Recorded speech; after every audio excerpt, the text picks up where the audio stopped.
House of Love on WNOV 860 AM, 106.5 FM. I am Kweku Amawasi, your host, in with Jermaine Rideout and my dog Byron. How y'all doing today? Hey man, I'm blessed, man. I am blessed. I can't complain. Hey, blessed by the best. And with You that, better we can't believe start it. our show, before we do our two P's. And what's that? The first is to get permission. This is the tradition Yeah. of the elders, the ancestors, to get the elders' permission to speak. We've been granted that permission. And the second P is a prayer. My mother gave us a prayer that the words that we say will bless not only the people who hear, but the people who hear will share those with other people. So this message goes out even further than this radio station. I'm excited about today because I'm missing my co-host, Dr. Mutri is not here. But even though she's not here, man, we got a lot of people from the community. And BIKO Baker, I got in here, Dr. Robert Baker. I've always want to put that on there. And he's a doctor from the legitimate way, from the doctoral degree, but he's also a doctor. Like when you think of Dr. J, you look at Dr. Dre, like somebody who's from the heart of the people, where they say, man, you a doctor just by the way you operate. Always a pleasure to be in your presence. And the reason why it was so important for you to be on the show today is we talk about when we have like community events and we say, well, what do they do? And sometimes say, well, these are one hitter quitter. We do something one time and then it dissipates. We had Pastor Redante on here right after the community in action. We was like, hey, this show will be open up for the voices of the people whenever something good is going on, whenever we got something going on in the city, to follow up so we don't just do a one and done. I got a couple of people who had called in and said, hey, can you make some announcements? And so one is my brother from Muhammad Mosque number 3, brother William Muhammad, student minister William Muhammad. They have an event on Sunday at the mosque, and it's at 925 West Burleigh, new address. It's called The Timeless Truth of Islam, of the Most Honorable Elijah Muhammad. And they're going to have Dr. Wesley Muhammad. And if anybody remember, he came in a few months ago and just was dynamic in the community. We were talking about how we can heal.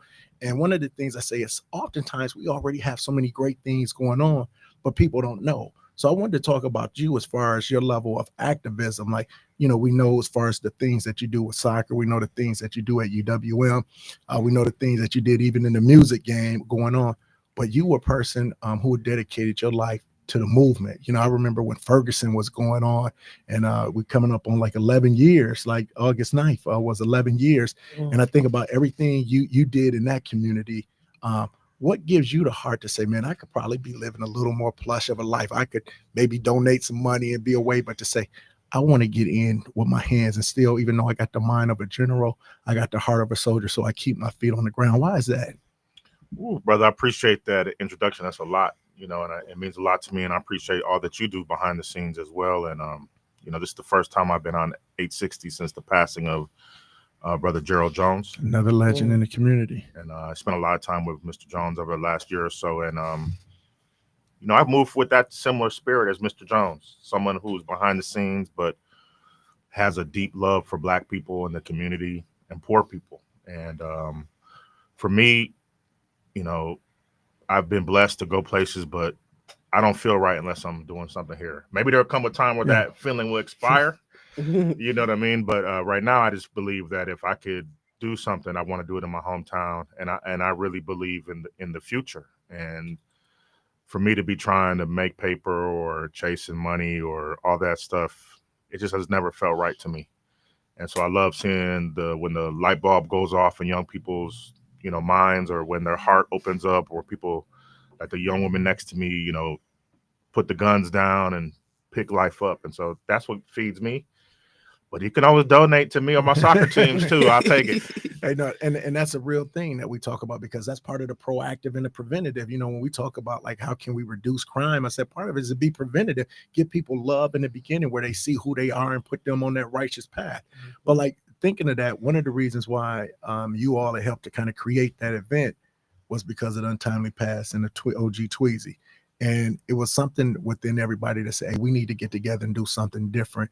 What was kind of the reason or the rationale for your calling behind that to say, hey, let's pull together and make this something special and then see how we can follow up on it? Well, first of all, OG Tweezy, or Young Twan, I looked up to him. He's a little bit older than me. And anybody that's in hip hop in Milwaukee of a certain age knows the impact that he had.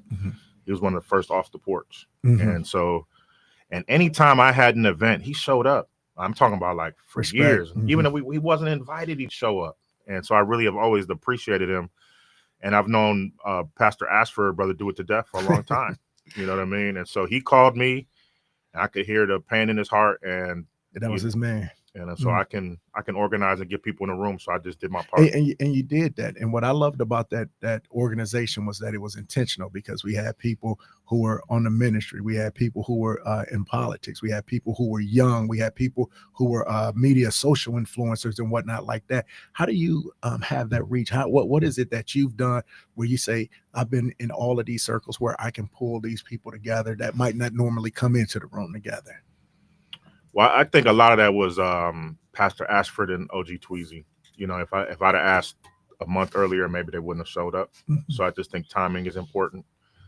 But I think a lot of people know that where my heart is at, even if sometimes I get a little bit angry or cranky. Yeah, I think people know where my heart is at. And so when I ask, and I don't ask a lot, so I think when the ask goes out, people show up. And we had a great committee of people behind the scenes, you know, Barbara Rogers, Courtney Kelly, Bridget Whitaker, Vaughn Mays, who will be on later, Rosin McClain. And so when you have those many people who are into the community asking, it becomes easy. No, and I think that's the biggest thing is when we start talking about, because, you know, you'll have people who be even haters in that situation. Like, what y'all getting together? What y'all going to do? How is it going to be? And they say, well, we don't need this. We need a individual elevation. What is the thing for you to say, yeah, we all need to individually elevate, but there also needs to be a coming together of the minds? That's the spirit of the ancestors. You know, we don't have the town halls like we used to. We don't have the fires, the bonfires to bring us together. We don't even have the TV stations, you know, like when people used to huddle around the TV at the same time. We don't have a lot of that. And so I feel like with the younger people, was an opportunity to practice. And our youth panel, I thought, was particularly strong because, you know, we've been on panels so many times now, it'd be like, I ain't showing up to that. Yeah.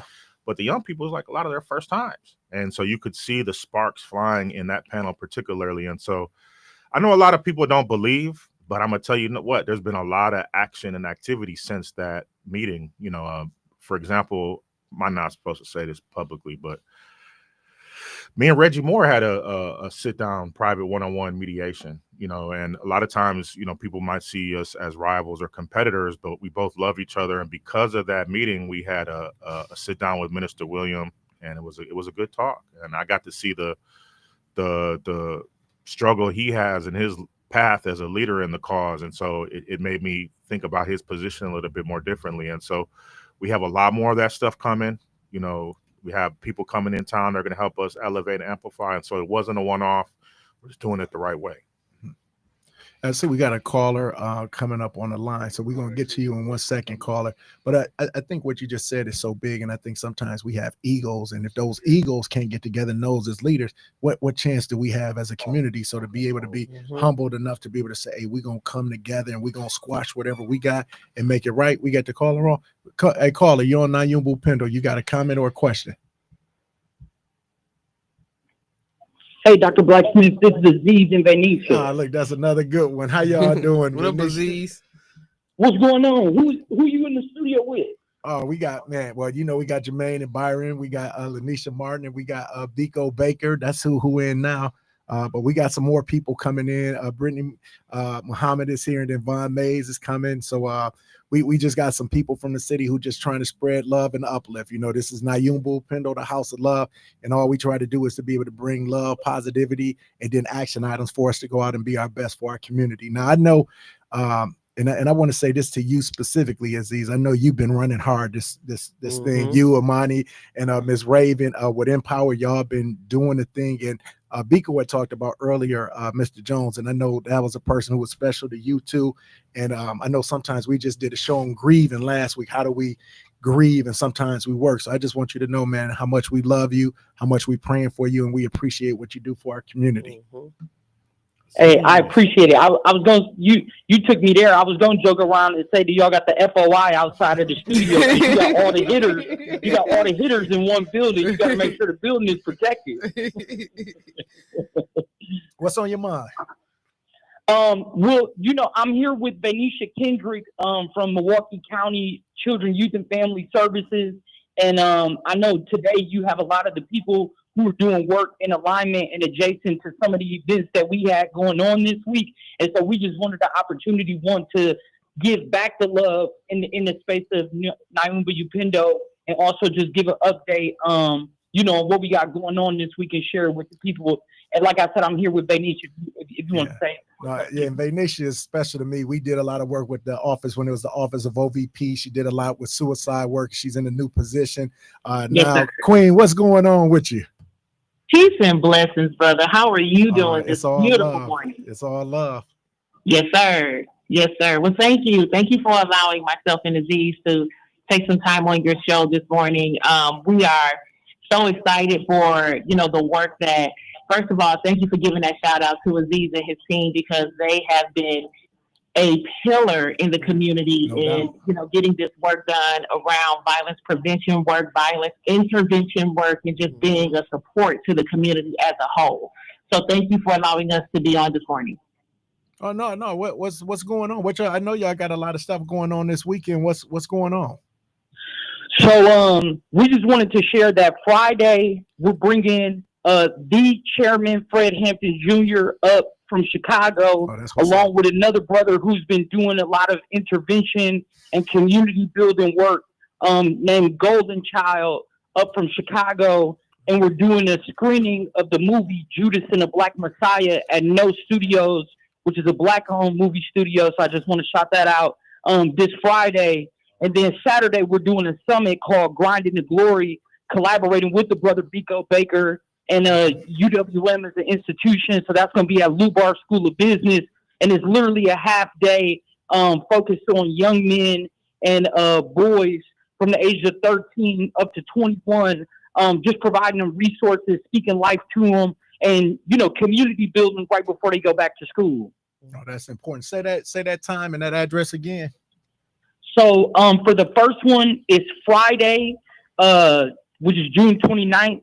That's going to be August the doors 29th. open at 4. Yes, I'm August sorry. 29th. I'm sorry, what I say, June. Listen. Trying to go back in time. Me too, brother. Me too. Hey, look, the only reason I know the dates is because I'm doing events. Otherwise, I don't even know what day it is. But no, it's Friday, August 29th. I appreciate it. And that's going to be at No Studios. I'll circle back with the exact address, but No Studios, and the doors open at 4:30. And then Saturday, the doors open at 9 a.m. For Grinding to Glory. And that's going to be at UWM's Lubar School of Business, right on the 3200 block of Maryland Avenue. And our team will be up there helping individuals navigate into the parking lot. Man, I appreciate that call, Aziz and Benicia. I appreciate all that you do. It's nothing but love and respect. Appreciate what you're doing. We're going to make sure we get that information out again before the end of the show to let everybody know. Keep doing what you're doing. Keep your head up. Nothing but love. No Studios is 1037 West McKinley Avenue. 1037 West McKinley. Thank you, Dr. Baker.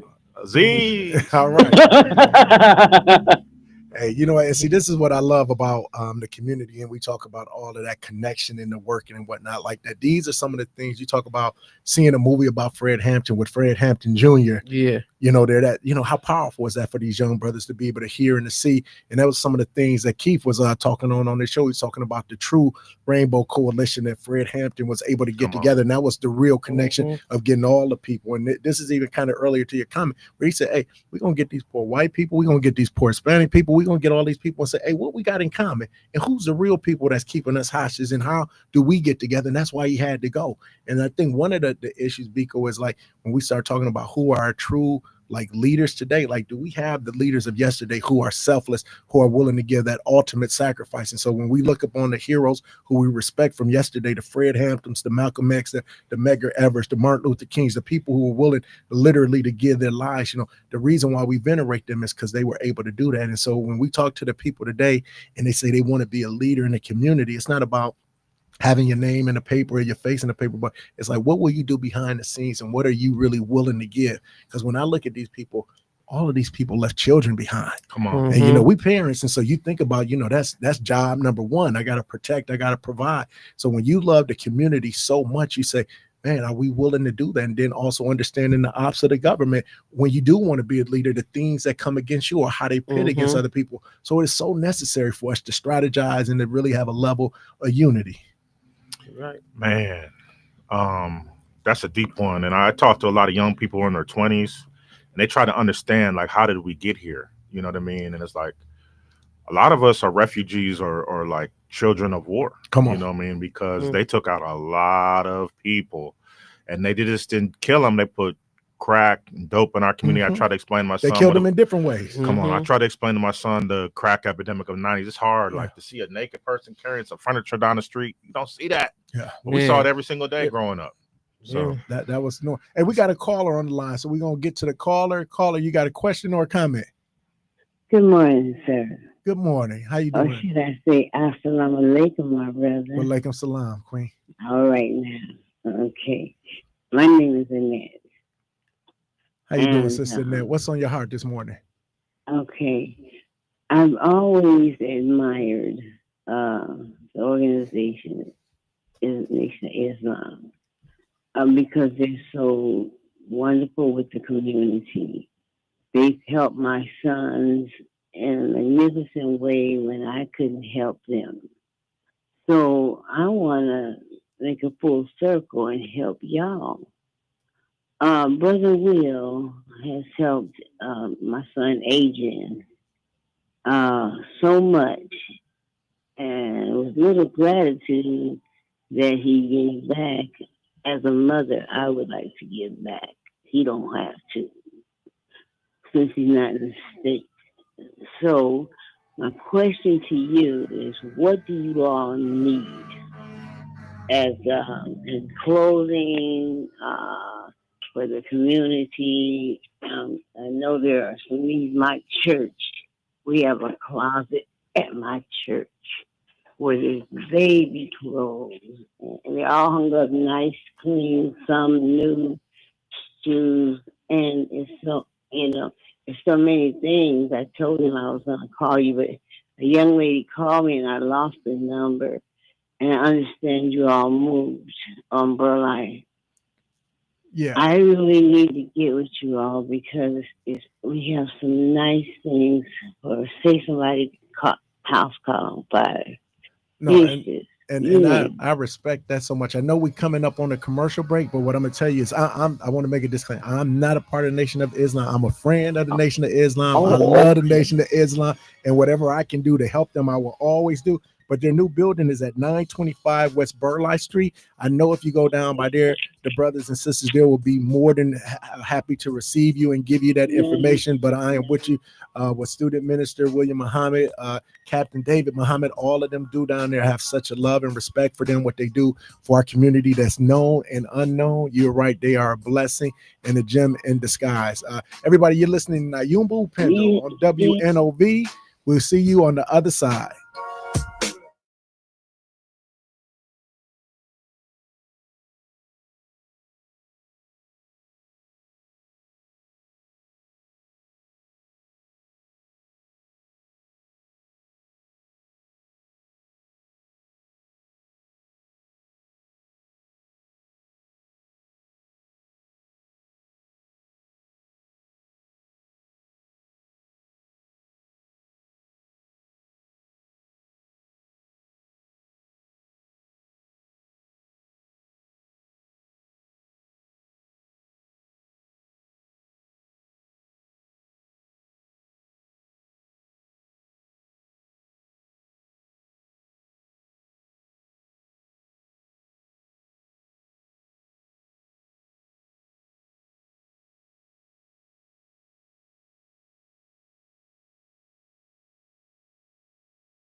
You're listening I've been waiting for WNOV 860 AM, 106.5 FM. And you know, as we're talking about everything in the thing, we're talking about unity in the community. How do we do our best? And BIKO, I know we've just been kind of talking about what's going on in the city, but you brought in somebody who's not a stranger to WNOV. No. When we talk about LANISHA Martin, but talk about why it's important to bring her in specifically for this conversation. Well, I met LANISHA Martin at 17 or 18 years old when her and her hood were beefing in North Lawn. I met her at a funeral, and I saw Nisha's lot. Me, Muhib, Kwabena, Kerry Jenkins saw her power right away. And over the last, what has it been, 15 years, I've seen probably her. more because Probably more. Bobby wasn't born yet. Yeah, We like getting 18 years. I've just seen her blossom as a leader. And, you know, me and Nisha used to fight a lot. You know what I mean? And I'm so proud of her because of her power and strength. And so she was the facilitator of our youth panel, and she's out here with Black Men Build and Wisconsin Voice. She's such a powerful leader. I'm very proud of her. Yeah. So talk about that story though. Like, what was it where he met you the first time? So the first time I met BIKO, I was at a funeral. Two of my close friends had got murdered a month apart. So my first friend, his name was Derek Armstead. He was murdered, and the campaign against violence showed up at the funeral. And exactly a month later, my other friend who actually died in Derek's RIP shirt, and he knew he was gonna die in that shirt. He said he was gonna die in that shirt, and he really died in that shirt. His name was Gerald Peters. They campaign against violence was also there, and his brother actually worked for the campaign against violence named Bishop, and they all was at the funeral, and I spoke at both funerals, and I guess whatever I spoke, it moved people. Also, just got CJ and BIKO to just come talk to me and invite me out to the meeting. They was working with the campaign against violence at the time, and I was at a point in my life where, like, I knew I was sick of the violence, and I ain't want my friends to keep dying, but I didn't really want to be in the streets either. So I'm like, I gotta figure something out. Like, what I need to do something, because either I'm gonna die or go to jail, or I gotta find another way out. So when they invited me to the meeting, I was like, okay, I'm gonna go and I'm gonna check it out. And I went, and it was pretty cool. I learned a lot working with BIKO. We worked on different campaigns at the time. I think at the time Mayfair had like a policy against youth where they didn't want youth to the mall. I was like, I just turned 18. Okay. I had just turned 18, and yeah, they just brought me around. I taught me how to organize. BIKO used to put together this event called Put the Guns Down rally at Washington Park. And so, yeah, I helped organize that. I just, learned how to organize. I met so many people, and just try to take my anger and use it for something positive. Let me ask you this on this, because like you 18, you got all this raw emotion in you. Mm-hmm. Then these adults coming at you. Mm-hmm. What was it that they said that made you feel real, where like you say, I can listen to them. I do want to hear them, because most of the time when people talk with young people, they say, well, I don't get this response. And I say, sometimes it's how we approach them. So what was it about that approach that made it, like you said, I'm open to this? I think the approach, I feel like they were smooth. They wasn't like trying to be like, hey, you need to do this or do that. They just, they wanted to listen to me. You know what I'm saying? They wanted to hear what I had to say. Mm-hmm. So they was great listeners. They listened at what I needed and how they could help me. So they definitely did a lot of listening. Also, we was doing cool stuff. Like, it was cool. So, BIKO, man, had me in studios, and I was doing stuff that I never did before, going on trips and seeing the world and stuff. So I was just exposed to stuff that I was never exposed to positive things. So I think that's what really wheeled me in. Also, I didn't really, have any. I really wasn't interested in anything. I used to play basketball, but I had cut my Achilles tendon, so that my senior year I couldn't play. So I just was like, I don't know really what I want to do with my life. And BIKO had threw a camera in my hand one day at the Put the Guns Down rally. He like, take pictures and video, and I'm like, well, I don't know how to use this, and I just did it, and it all the pictures came out good, the video came out good. So I was like, BIKO was like, hey, I think you could do this. So I started like picking up the camera and doing stuff like that. I also we did streaming shows. We did a lot. Like, he taught me a whole lot. So he just gave me another outlet, to try something different. And yeah, I just stuck with it. Also, let me see. Man, we did so much stuff. I just really appreciate BIKO. I love you, man. Like, for really just being there, being a great mentor. Like, I don't know where I'd be right now if I didn't meet him. Like, for real, I probably, would be dead or in jail. And yeah, I really appreciate you, man. Like you really was a great mentor, and just you man, you gonna always be in my life for real. Like Oh my God. you really, you for real. Like you really, you know, you was a great mentor. You, CJ, Muhib, Kwa, like y'all taught me a lot, and I'm grateful to have people like you. We need more people like that to, you know, just be good role models and mentors to the youth. I think a lot of young people, you know, don't have that. And I'm glad that I did have them, and I try to be that to other young people in the community. So No, but I love what you said. You said he listened. Yeah. He didn't talk to me. Then you said he had some cool stuff for me to do. yeah, But then also, I think the biggest thing, everybody's always looking like, what's my purpose? And if I don't know what it is in a good way, somebody gonna grab it. And just like you said, I know nothing about this camera. He put something in your hand. I can put something else in your hand. yeah, Come on. yeah. And so that's the whole thing. So people who listen, especially like some of our elders that's going down there, when you talking to the young people, use this as a lesson as far as like, how do I come to them? And we got to ask ourselves, what do we have? That's why I think all of these programs are so powerful. So I know, Brittany, we got you on here too. Like, what's going on in the community right now that you're a part of, where you say, hey, we got something for the young people and for the older people? Assalamu alaikum, family. Yeah, so I guess the next segment we was going to be talking about the panel that is coming up, the War on Black Family. I know. Let's tell them when it is. So that War on Black Family. So yes, there's a lot going on in the city. So August 30th, from 2 to 5 p.m. is a discussion panel about the war on the Black family. So myself, my husband, Will Muhammad, Brother Will, Brother Vaughn, Minister William, and I think there's one other brother that's supposed to be on that panel.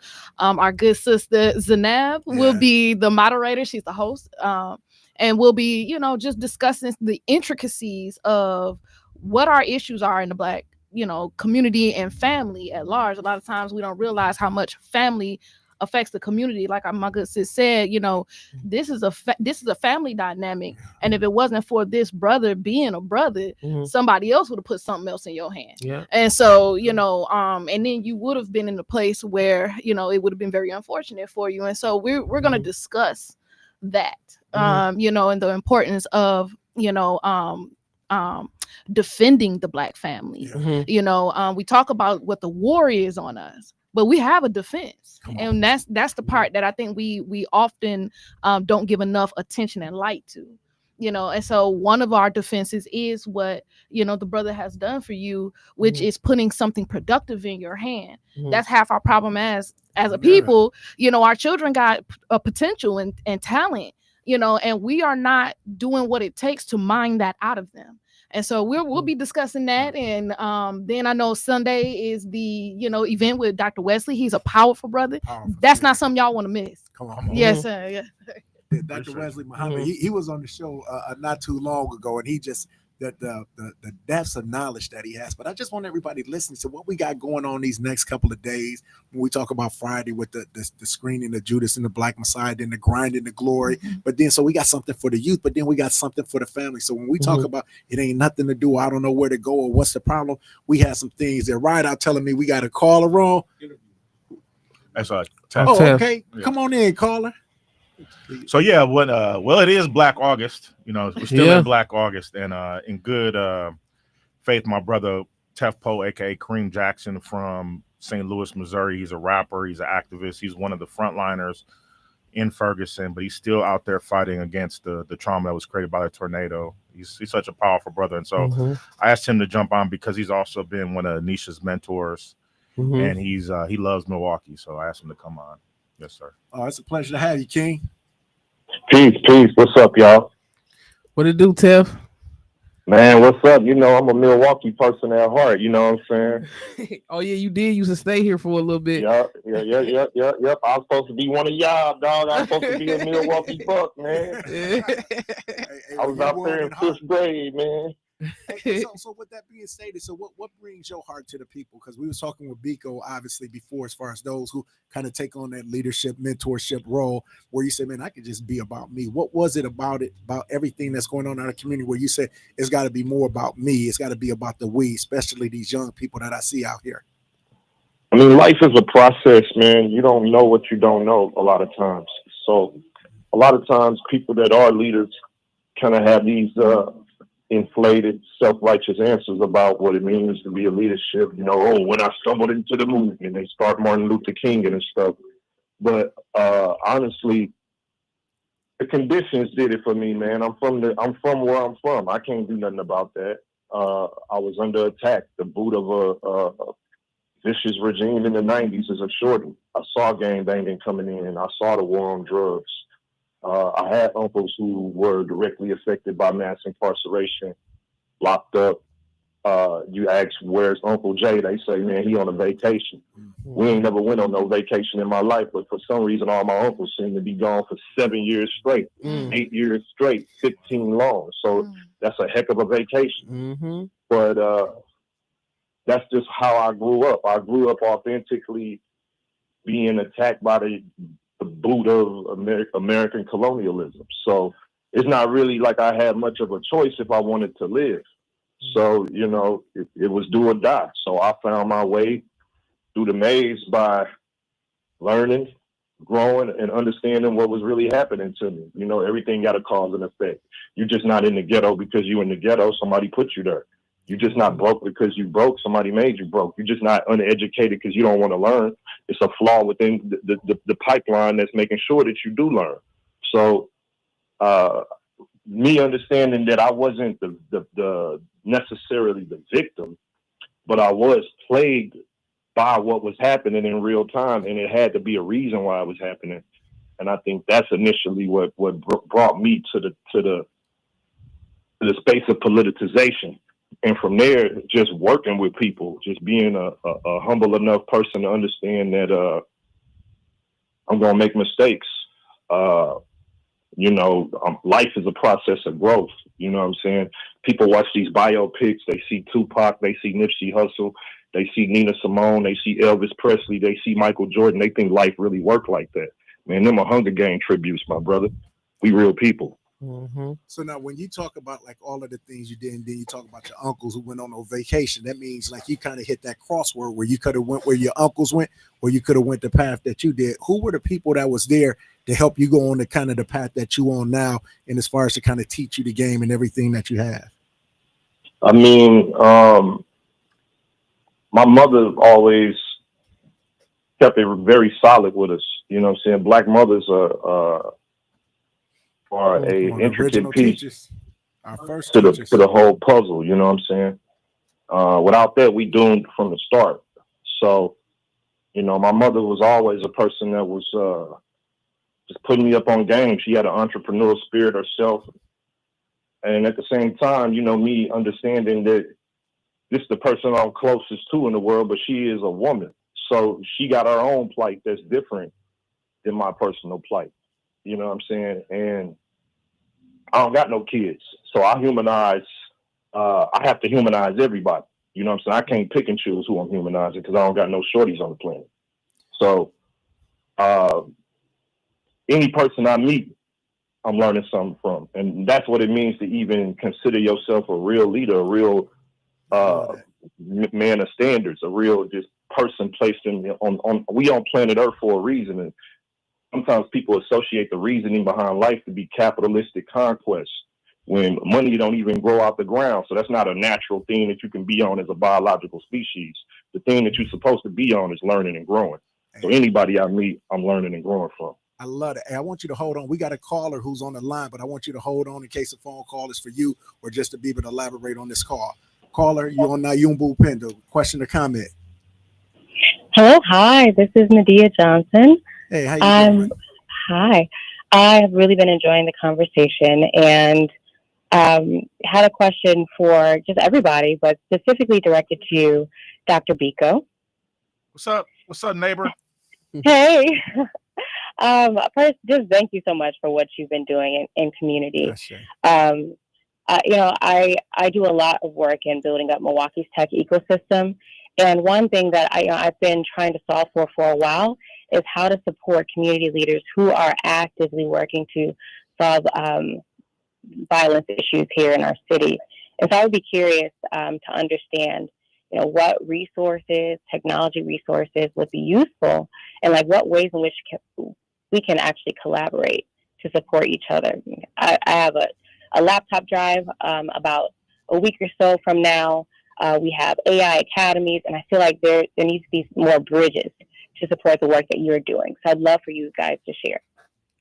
Yeah, well, I'd like to know more about your events, but this is such a young, brilliant sister. You know, very sharp, Dr. Johnson, computer scientist, and so you know, I'm still figuring out ways to bridge those two worlds. You know, one of the ways I'm able to survive is I'm a secret technologist, not as cold as this young sister over here, but I do have clients where I help with creative tech and tech, and so I'm basically able to do a lot of that I do because of that. But I do think there are ways for us to collaborate, particularly with VR Fast, the county around maybe some technological tools. The medical college has a few grants that come up every year that I think that we could be competitive for, Nadia. Okay. And so I'll circle back, but I need some help. Tell me what you think. You know what I mean? Because these are two silos in my brain, violence and tech, that I need to knock down. Yeah, well, I think, technology is obviously now and the future with artificial intelligence um, continuing to be extremely ubiquitous. I think more than anything, we have to figure out ways to educate our young people on how to leverage these technologies to breathe life into some of their ideas. I meet so many different young folks who have incredible ideas, but they're frustrated because they don't necessarily know how to realize them. And then they end up just engaging themselves in activities that don't serve themselves, their community, or the future. And so I think programming is key, and finding ways to scale the programming that Milky Way Tech is doing, but doing so in a way that reaches the communities that you guys are serving. And I think that's where the gap is. And so I am so very invested in finding ways to build bridges and take the programming that we've got going on in the Sherman Park area and different communities and bring them to your communities. I just need to figure out how. So that's where the question mark is. And so I wanted to call in to say thank you, but also to bring awareness that like the programming that we've got going on exists, and we're willing and ready to help. Amen. I'm gonna reach back. Yeah, I love that. And we're gonna all connect together and see how we can put our heads together to make that work. You hear the music, that means it's time for another break. But hey, we got a little more time coming back on the other end. So why don't you make sure you stay in, join us. We're gonna continue with our conversation, talking about unity in the community. You're listening to Nyumba Upendo, WNOV 860 AM, 106.5 FM.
Welcome back to Nyumba Upendo on WNOV 860 AM 106.5 FM. You know, man, we just talking about community and the unity. If you're looking on Facebook Live or you're looking on YouTube, you see all these faces, all this love, all this power, all this knowledge. We got a BIKO, man.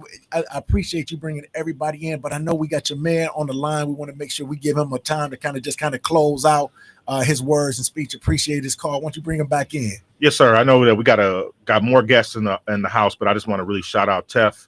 And Tef, you got Jermaine Rideout, who is related to Darrell Rideout, who you have records with on War Machine 3.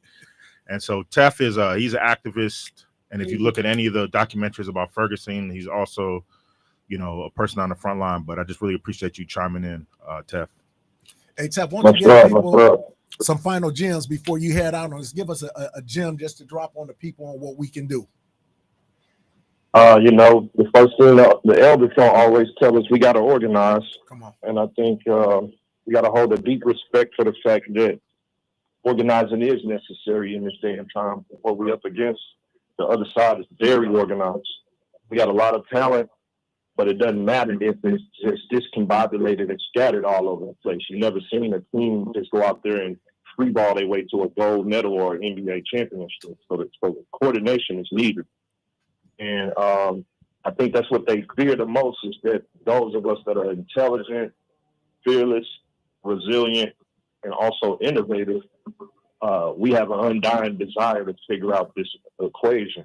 And a lot of people live a lifestyle where they believe that the European is undefeatable or has never been defeated because they don't know history, they don't read, they don't study. We had the Rock before, and it's almost prophetical that we'll get the Rock back, but we got to do the work. Man, I love that. The key was what he said was organized, and that's what comes from the elders, the tradition of the ancestors. Queen Mother Janetta Herrera called in. I think everybody know her and whatnot. And that's one of the people who you've seen just been on the front line forever. So when we think about this, we got to understand that this race is not for the worry. So we got to make sure that what Nipsey say, the marathon continues. I know we got another caller on, Jay Rideout. Okay, he went down. So, hey, well, coming into the studio, Brother Vaughn, man, I appreciate y'all being able to come in, Sister Ali. I know y'all been running, so we want to make sure that we give you a space to talk about. We talked a little bit about the panel, but we want to talk about that just a little bit more so people know. So what's on your heart, Vaughn? Well, I'm gonna let the Queen speak because this is her baby. You know what I'm saying? This is I think the second thing that I'm a part of that she's put together. So, you know, I'm gonna let you get a spiel and then I'm gonna add in. Okay. So my name is ZEYNAB Ali. I will be hosting and moderating this Saturday's panel discussion called The War on the Black Family, where we're primarily just focusing on what happened, you know, to the Black community.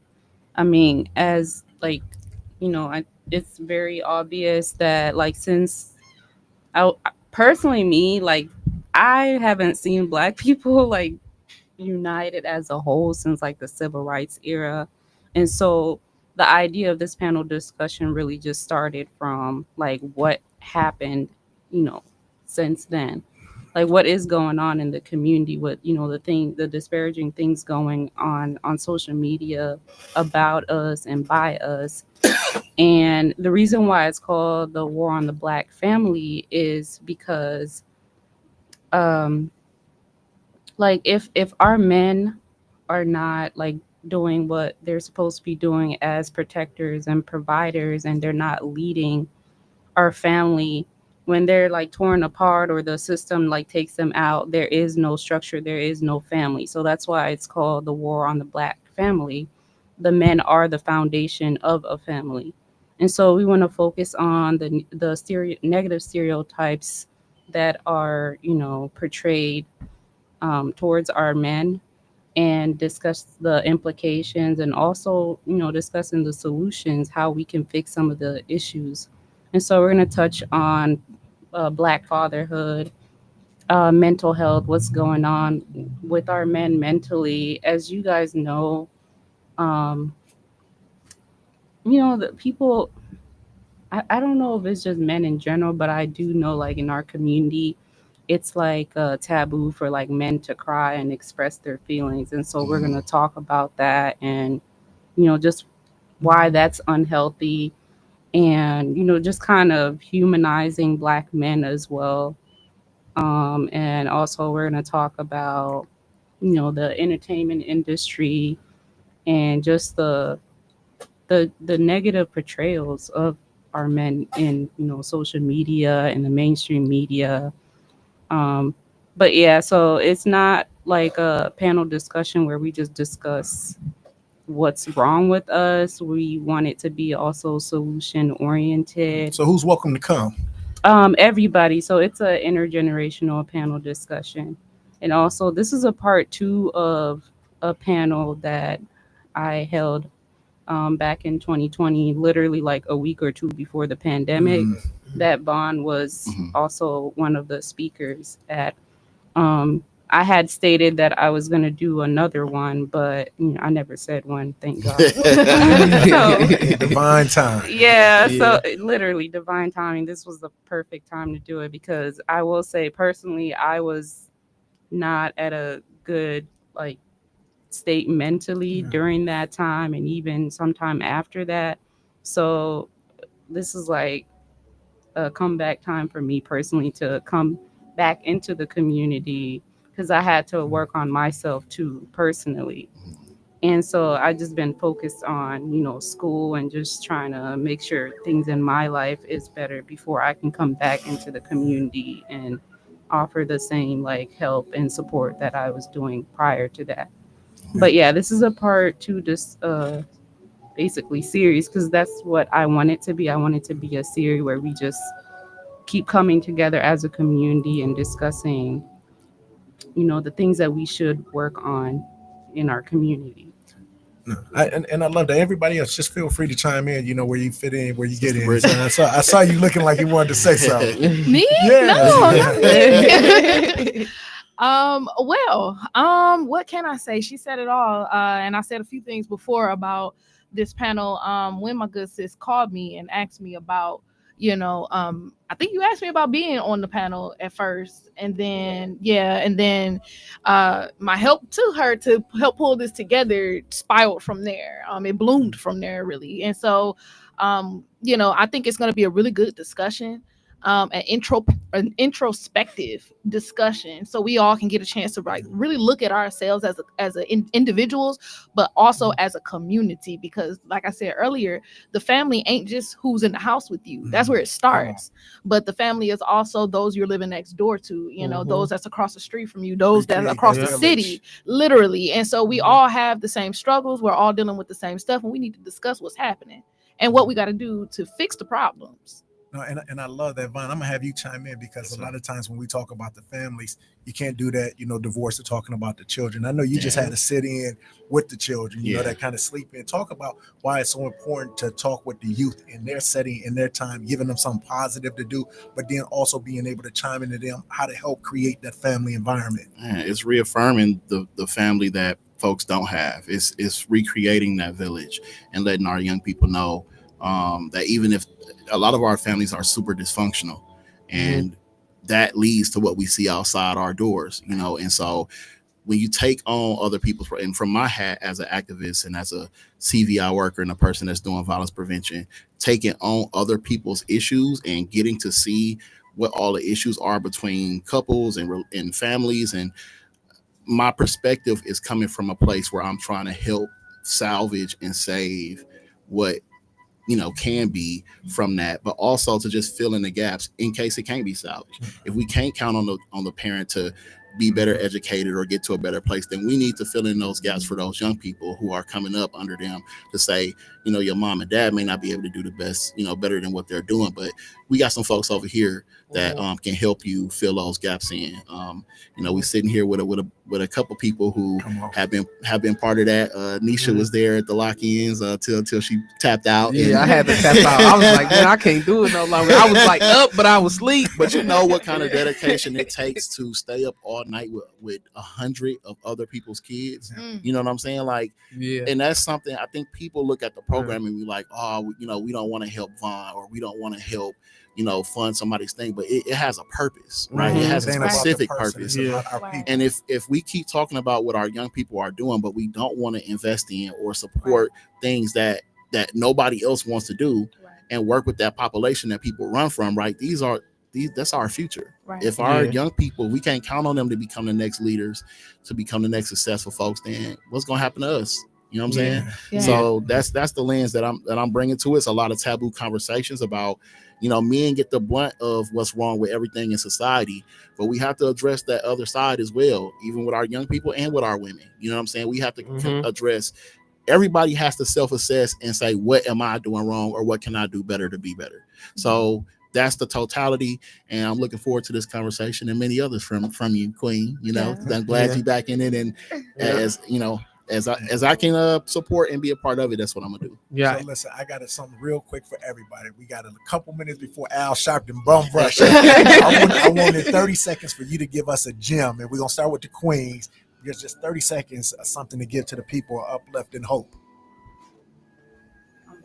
Okay, I can say something, man. Just support the youth. You know, be there for the youth. It's important.